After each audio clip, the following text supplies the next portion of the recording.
This is Bizz Beyond the Suit. Welcome everyone to Bizz, joined today by the wonderful Dan Wiseman, who is a town planner with 25 years experience in town planning in our region of the Central South, and he's worked in both the public and the private sector. He's a senior director currently at Gillings Planning, and he joined that team in January 2018. And his career started in local government with Portsmouth and then Southampton City Councils before then going into the planning consultancy. Welcome, Dan. Well, yeah, thank you. Wonderful to have you here today. Oh, thank you. So we're recording this podcast on the eve of both of us going to UK Reef in Leeds, and we'll be part of the Central South contingent, which is made up of public and private sector partners. I thought maybe we could start by talking about why events like that are important for our region and why we should be sort of banging the drum for the Central South. Yeah, I mean, they're hugely important. Almost not enough of them, frankly. And I sort of wonder why it's so important. I think we all know places like London, Birmingham, Manchester, the so-called Northern Powerhouse, they somehow seem more publicly accepting of investment. Yes. And our little region down here, it's not a little region, but it's not known. So perhaps it's a little bit forgotten. Yes. Perhaps we're a little bit too complacent at times. So yeah, it's huge that we go, we bang the drum, we share the opportunities that we have, and there are a lot. We'll probably touch on some of those in a minute. And yeah, just go and be heard. Yeah. Well, I think one of the events that we've got is titled that it's the Central South hiding in plain sight, isn't it? And I think it is, we were chatting beforehand, weren't we, that this region is always seen as relatively prosperous. Everything's sort of okay here, isn't it? Whereas we know there are huge opportunities that perhaps aren't being realised, and that, you know, with a little bit of a spotlight on that and a bit of vision, it could be so amazing, couldn't it? It could. I mean, and who wouldn't want that? But I think you're right that we know about levelling up. Levelling up's been a big term for the last sort of 10 years that we've perhaps been forgotten. So lots more has gone to where it's more needed, perhaps where it's more deprived, or where there's higher rates of unemployment. And so, yeah, you're right. We're okay down here. We're comfortable-ish, although within that there are huge levels of deprivation. Of course there are.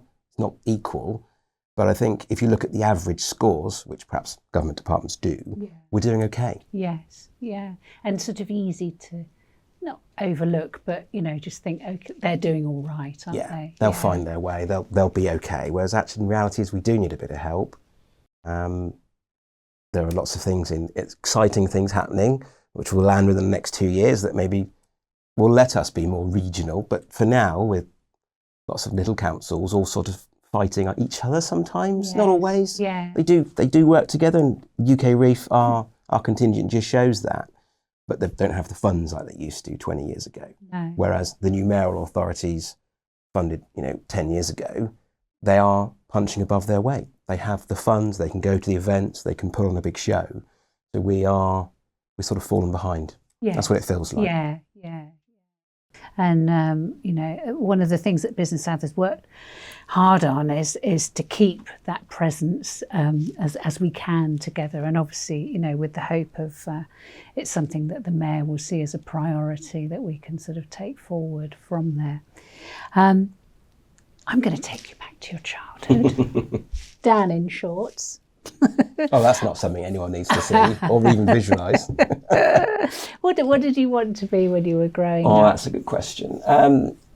So I wanted to be a few things to start with. One of my uncles was a draftsman, and back then plans were huge. They were sort of on his dining room table where I saw some of these plans, and he had plans for parts of the Channel Tunnel. Wow. So they were huge, blue, filmed plans. That was all really exciting. And my dad was an electrician. And so every time I could in summer holidays, I'd go and work.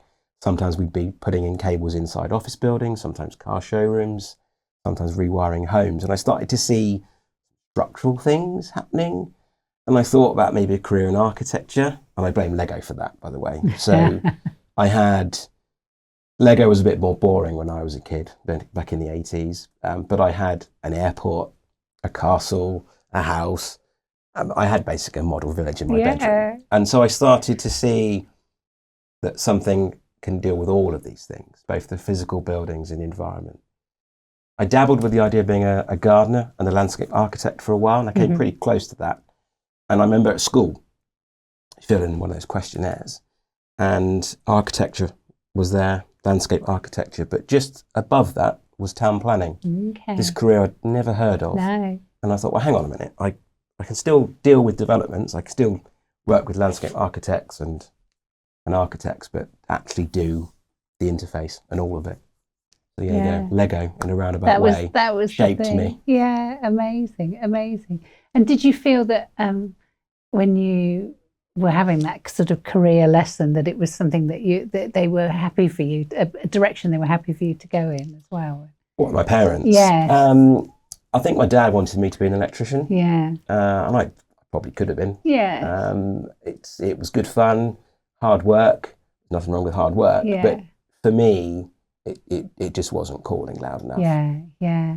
And seeing big shiny buildings coming out the ground in Southampton at the time, buildings back then were called Scandia House. Now it's now Quilter Art. I remember seeing that being built in the 90s. A landmark building, wasn't it? Like Dallas. And that's what I wanted to work on. I wanted to work on projects. Big schemes, big schemes. And what about your mum? What did your mum do? So my mum stayed at home. Yes. Because times were very different back then. So she looked after us, the home, and my dad, of course. Yeah. And she went back into work when myself and my sister went to university, when funds were stretched. Yeah. But until that point, she stayed at home. No. Yeah. Yeah, that's lovely. Lots of people would be jealous of that now, wouldn't they? But it's inconceivable nowadays, isn't it? Isn't it? Absolutely inconceivable. Yes. Yeah, lovely.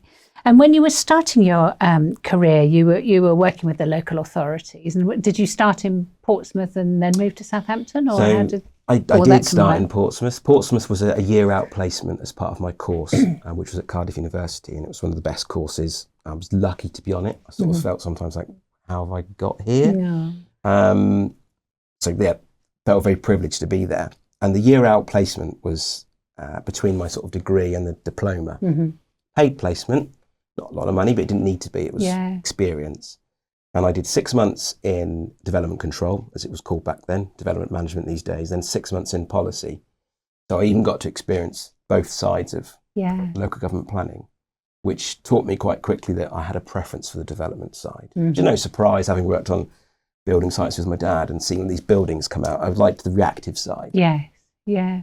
But that was great. Seeing it happening there. And then, so where did you work first? Where did you get your first job after university? I applied for a job in January. I was still at university, and it was for a town planner assistant. What was it actually called? It was just like a junior planning officer at Southampton. It's my dream job. Yeah. So a building that I'd walked past, been driven past, the civic centre. I thought, wow, planning in your hometown, that would be amazing. But I applied thinking it's too early. I don't graduate until the summer.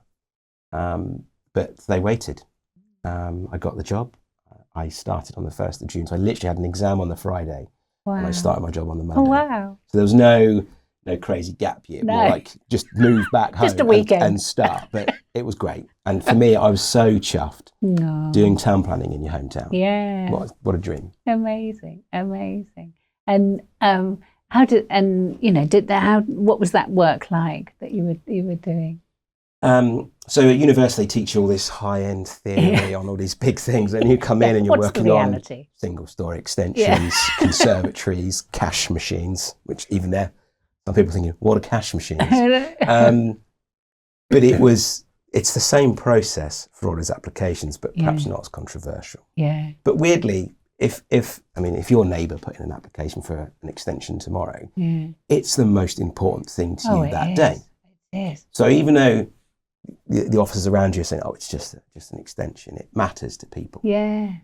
So you learn very quickly how to deal with neighbours who maybe aren't as happy versus someone that's really excited because they've saved perhaps 10 years to be able to afford this conservatory. Yeah. and they really want it, and you have to sometimes negotiate. So there's the same skills. You're dealing with something that affects their home environment, and it's really important for them. Oh, it is. I remember I was working on the local paper in the 80s and 90s and used to cover planning committee, and oh my word. Yeah, I've never seen people literally on the edge, taken to, craziness really over planning applications, and sort of daggers drawn, where they've been living quite happily next door to each other. But literally, I've seen fisticuffs, and it was quite an eye-opener, really, of how upset people get over planning. Yeah.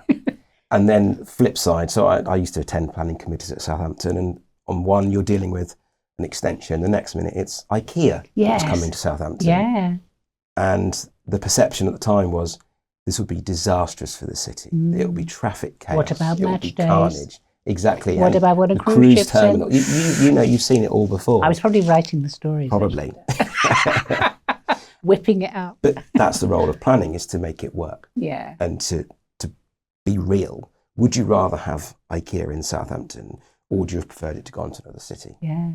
Because wasn't it at the time that it was called in, wasn't it, by the Secretary of State, because he had was it something out of town stuff, wasn't it? That they didn't want it on the edge of town. Yeah. And so was that why it ended up at where it is? Yeah, they looked at sort of Stoneham, motorway junction, because that was the model back then. Yeah. But as town planners at the time, you had to be real that it's still best that you put big retail in town centres, where all the connections are. Makes sense. And people can link trips. And now, I occasionally just popped into IKEA because it's there. Yeah. Whereas if it was on the edge, you wouldn't do that. Yeah. It is a bit more of an event, isn't it? Yeah. Yeah, golly, that's bringing all the headlines back for the stories I used to whip up. Well, it sells papers, doesn't it? Precisely. So do you think it's important for somebody who is going into a career of town planning to have started with local authorities? Is that the ideal sort of grounding, do you think? It's what someone said to me. Someone in our family was dealing with an application, and they had a consultant, and he explained to me, I think I'd said I was interested. He said, well, I worked at the council, and then turned poacher, turned gamekeeper, his expression. And I thought it resonated. But for me, it was more a bit chance. I'd seen a job advertised for planning officer in Southampton that was deemed to be safe and secure. Well, they are, because there's not enough planners. Actually, it's pretty secure. And I went for it. Yeah. I suppose if something had been a private job, I might have gone for that. Yes. Yeah. But I still think it's good to have a grounding. It's not essential, but it is good to have a grounding. I think it makes you more sympathetic. Yes. So when I deal with officers that are rushed and busy, at least I can understand what they're going through, because I've seen it. Yeah, definitely. And they do get a bit of a hard play against them, don't they? That it takes so long for the planning to go through, and So do you have a sort of a sympathy or an empathy with the position they find themselves in? Yeah. They do get a bad rap. You're absolutely right. It is unfair, and at the moment, I mean, literally right now, you'd find it hard to recruit to a planning department because planning consultants are going to be merging in our area through local government organisations. So is your job secure? Is it safe? Yeah. So one, they've got all that uncertainty over their shoulders. Two, there's not enough funding, and we know that. Planning application fees should be ring-fenced, but they're not.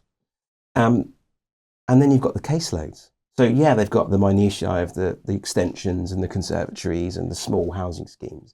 And then you've got some big applications that come in that take huge amounts of time for a very disproportionate fee. So, very busy, very understaffed, under-resourced, massively sympathetic. What could be done? I mean, I don't know the answer to that one. But we're just as guilty. So we have recruited people. Some of those people have come from local government jobs. So we get accused that, you're taking them too. Yeah. We provide opportunities. Yeah. Why do people want to make that change? I think a big part of it is the salary. Yeah.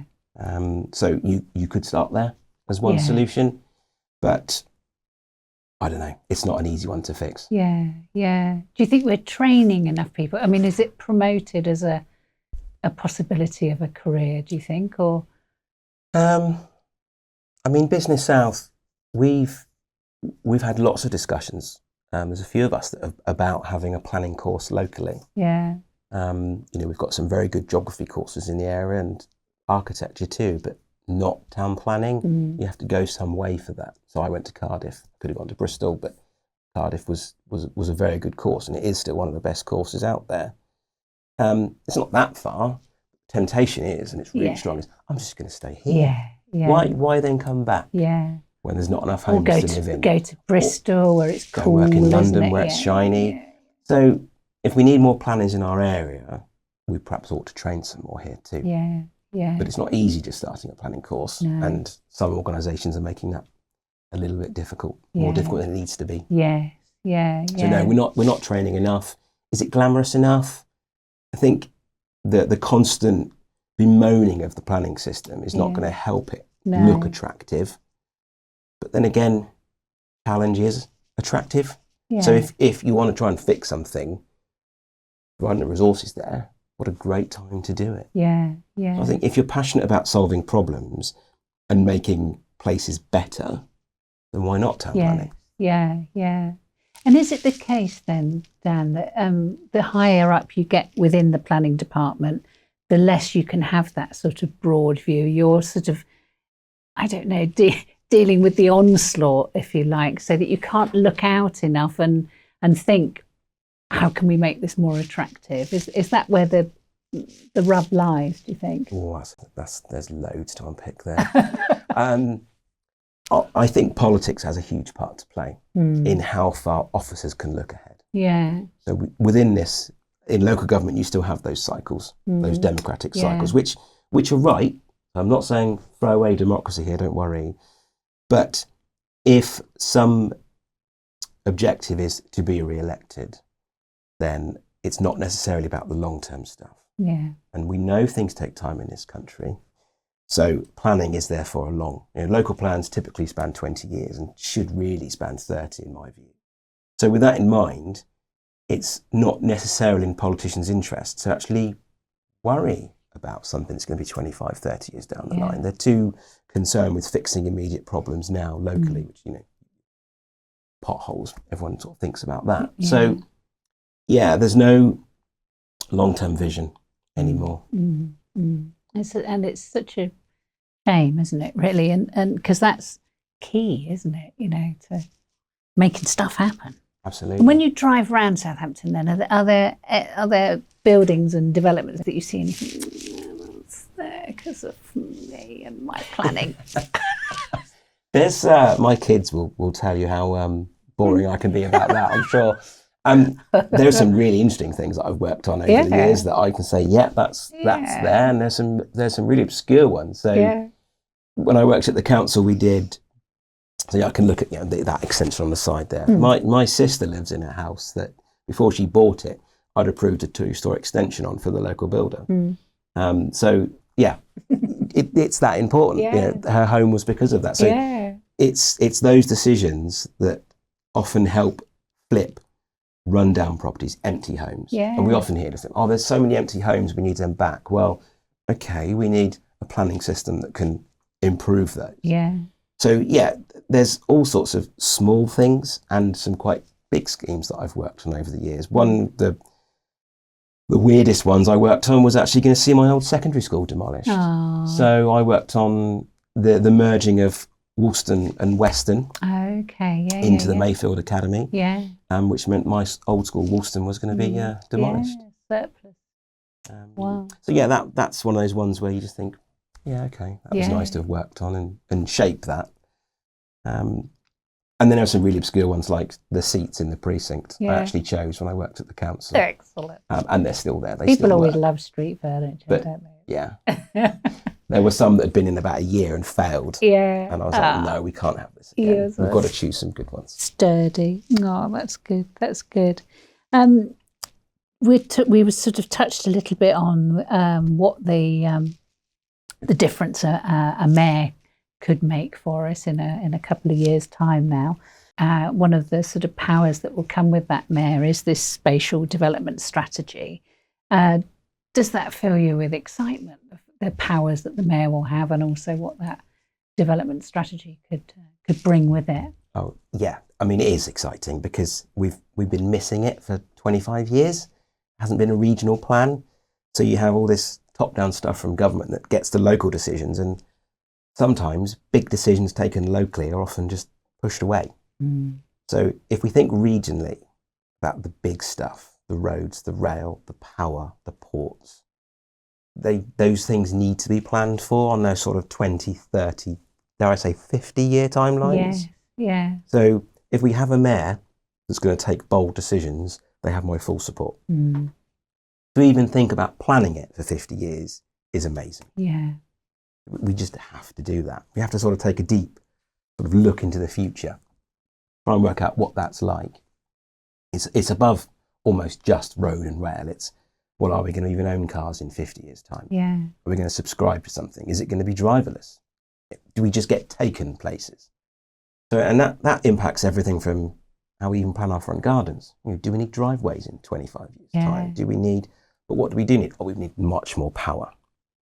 So yeah, it's future gazing 50 years, absolutely brainstorming that, and then realizing that perhaps, in the 1950s when we had these big ideas, we had space. Yeah. We don't have now is space. Yeah. Land is a scarce resource.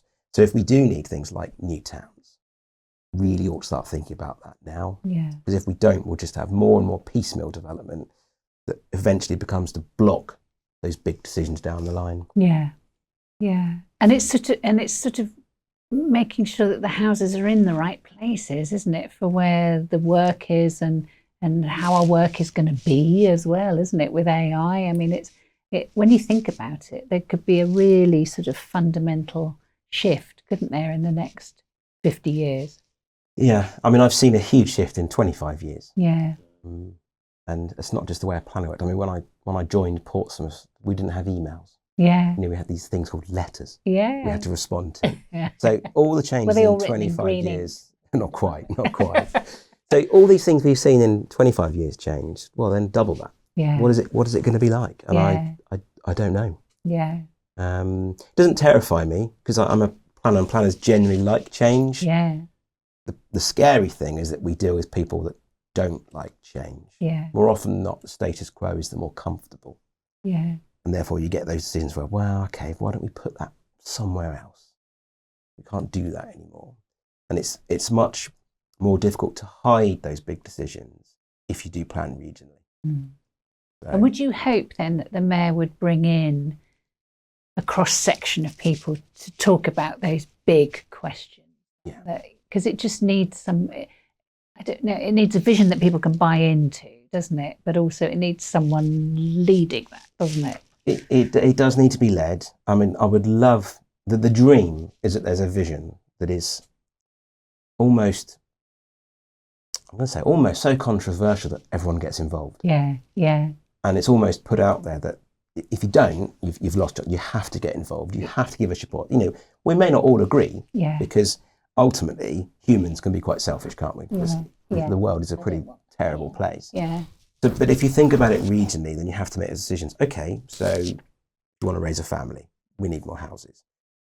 Or what else? There's some probably hideous things. We don't want to go down that route. We'd rather people have their own choices. We don't want some sort of overarching system that means you can't do this. So let's plan it in now. Definitely. And if we have that better sort of framework to work to, do you think then we would see, because recently we've had Wellborn coming online, haven't we? And which looks, like it's going to be a really interesting development there, but it's taken 30 years, hasn't it? And like the will of goodness knows what to get that over the line. It shouldn't be that difficult, should it? It shouldn't. It shouldn't. And if you think back to the homes for heroes post Second World War, we needed homes. We needed them quickly. And around Southampton, you had Millbrook. You've got Weston on the other side. You've got Harefield, Thornhill. You had these huge estates built and constructed in a really short time frame. maybe it's because we had more space then around it. But I would love to go back and just think, were there voices of dissent then? Yeah. Some of these big country houses were being ripped up and their parkland estates turning into housing. Yeah. Or were they celebrated? Yeah. I hope they were celebrated. Yeah. Because they should be. Yeah. And they were well constructed as well, those homes, aren't they? I mean, those sort of, post-war council places are fantastic, aren't they, construction? Yeah, they're not always popular, but they are well built. Yeah. They're still standing. Yes. And from the crews that we speak with, they're not that easy to knock down either because they are so well built. Yeah. It's not for everybody, but I don't think we should. We need to move away from this idea that you finish your studies at whatever age that is, and you get your forever home. I don't think we're going to ever have that again. Yeah. You have to have stepping stones. There has to be options.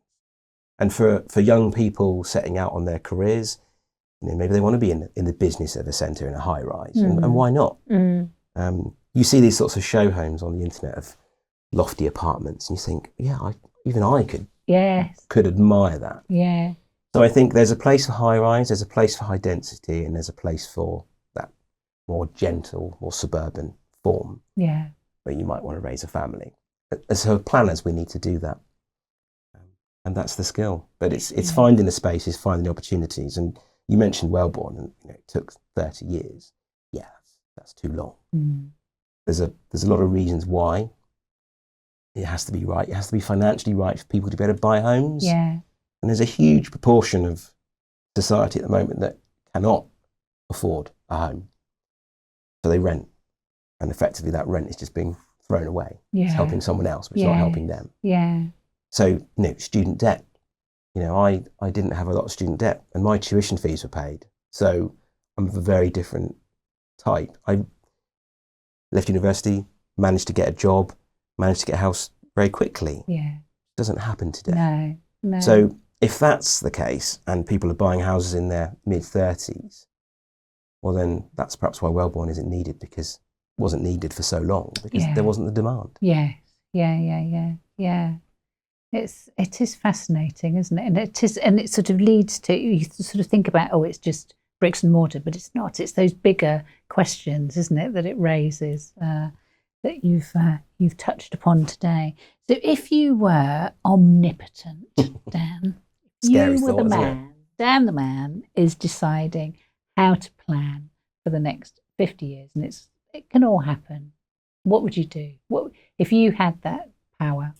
Well, with that power, I think tomorrow I would remove nutrient neutrality. Yay! You've probably heard of it. A lot of my clients deal with it day in and day out. The problem is very real. So for those that don't know, well done, you've avoided it. Nutrient neutrality. So nitrates and phosphates in our water, in our rivers, basically. It's a problem. It can lead to algal blooms, and it's not very good for the environment. Yes. So a lot of new homes are being prevented because the concept is, you've got more people, they're going to be flushing their toilets, and it's adding to the problem. You sort of think, okay, but the humans aren't new. So they're already born. They've been born quite a while, and if they are buying their first new home, they're roughly 35 to 40. So they're living somewhere. They're already causing those problems. Yeah. But the problem has been sort of put at the development industry to solve, ignoring agriculture, ignoring all existing sources of and even industry and leisure craft on rivers. All of that is ignored because, the developers will pay for it. And then the flip side is, houses are so expensive, aren't they? Well, yeah, they are, because they've also got to deal with all these things that society is no longer dealing with. It's not enough that government, they can't fund these things. So I think that's what I get rid of. Nutrient neutrality is a problem. More needs to be put at the doorsteps of the water boards, I'm afraid. Yeah. And they need to do their bit to actually stop pouring stuff in our rivers in the first place. Definitely. Yeah. Interesting. And if there was we touched on that, and when we were coming down to the studio here, the sort of would there ever be a conference facility here and that sort of thing? Do you think we need things like that, big Big buildings like that? Good question.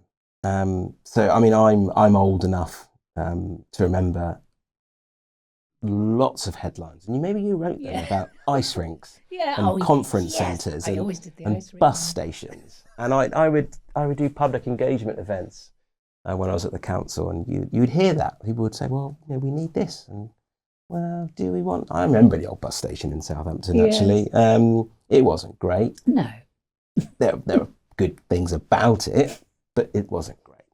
And the conference facility is another one where people go, oh, it'll be great, and you'd have all these conferences and these events. It's nice. We're just a bit too close to London now, I think. Yeah. There are so many good facilities that exist, and even Bournemouth, the BIC. Yeah. The BIC is a great facility. I've seen many shows there. So it would be a nice thing to have, but do we need it? Is it a priority? I think if we needed it, it'd have been done by now. Yeah. I think the market tends to sort itself out. Yeah. It's true, isn't it? It's true. And I do like to find out from the guests from the podcast, if you, the sort of, what you would say to somebody who is considering a career in. First of all, would you say yes, it's a great career to go for? And have you got any sort of tips that you would pass on? Lots of my colleagues have heard me joke that, why do you want to do town planning? Why would you do that? I am joking, of course, and I would do it again. It's been interesting in a really good way. It's not what I expected because it's changed. So if someone is coming into it now, I'd say be prepared for change. Be resilient and take your opportunities. You can tell by my voice, I'm not in the best of health today, but you take your opportunities and you put your best foot forward. If you can't give it 100%, do what you can. And don't shy away from things. So be resilient. It's going to change. Whatever we think town planning is today, it'll be very different in 25 years' time. I hope it's not all done by AI. You never know. It might help in a way. If it's about logic, if AI is about logic, if you're taking the human out of it, then maybe some of those decisions for the greater good, maybe they're best placed taken by AI. Because it's the controversial stuff, the power stations or the ports, that if you can see logically that it's going to help in the long run, then perhaps it's a good thing. So but in 25 years' time, there'll be more of us, more humans, and therefore a little bit less land. That'll be just as controversial as ever. So plenty of opportunities to make a difference. Amazing. And on that thought, I will say thank you very much, Dan. Thanks for joining me, and thanks for soldiering on with your poorly voice. You're very welcome. It's been a pleasure. Thank you. Thank you.